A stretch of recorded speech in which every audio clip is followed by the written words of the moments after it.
The following portion of Studio 4 is sponsored by Panhandle Legends.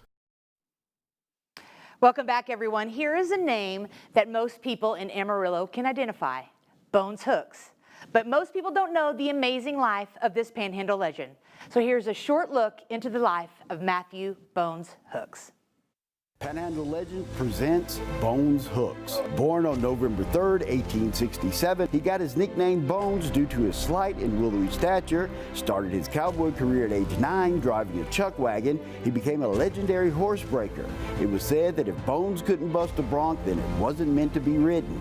He came to the High Plains in 1886 and established one of the first black churches. After retirement from the railroad in 1930, he helped build a social and economic community for people of color. He saddled up as range boss for the Dogie Club, an organization he started for underprivileged black male youth.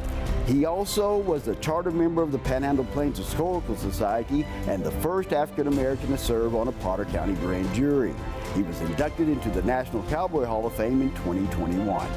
I'm David Lovejoy, and Mathew Bones Hooks is indeed a Panhandle legend.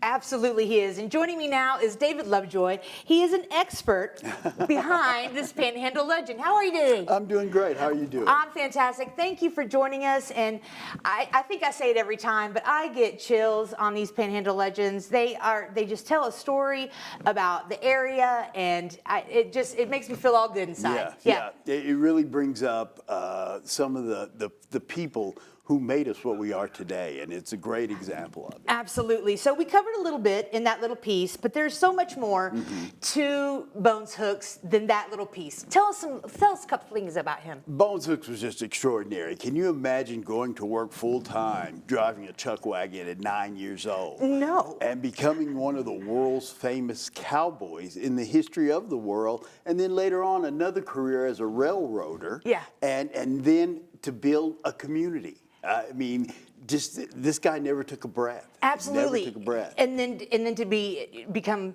a politician or become a judge, like he never stops. Yes, and it shows a testament of if you put your mind to it and you put a will and effort behind it, you can do pretty much anything in this world. Absolutely. And Hooks was an agent of change for the betterment of the area. So can you, what drove him to those heights and those links? He wanted to establish not just a social but also an economical foundation for people of any color, really. But it seemed to benefit the people of color mostly, who were getting ignored. There were places and restaurants where you couldn't go. There were places you couldn't shop. He wanted to secure those places and a lifestyle for those people in those communities to be able to do that with pride and dignity. Right. And obviously we can't touch on, everything that he did, but tell us about the impact that he still has on Amarillo. One of the major impacts he has on Amarillo is the strides he made for education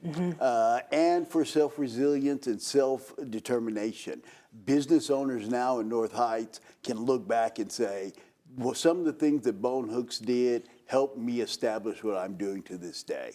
Absolutely. And there's some wonderful businesses in North Heights that I love to go to. The people of North Heights are amazing, and I love visiting there, and I love visiting with those people. So how has the Amarillo area honored Bones Hooks, and how is he immortalized here? Well, the park, of course, and it actually moved. It was in another location, and then they moved to what we call North Heights Park. They renamed it Bones Hooks Park.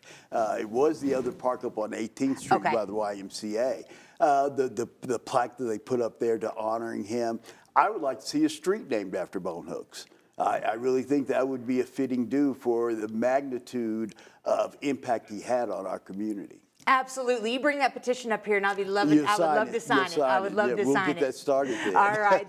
David, thank you so much for joining us today. And you guys, make sure you go to myhighplains.com and go to Panhandle Legends. You can see, again, you can watch this one about Mr. Bones Hooks. You can also see the other ones that we have done in the past. So stick around. We've got a little bit more Studio 4 on the way. Keep it here. The preceding portion of Studio 4 is sponsored by Panhandle Legends.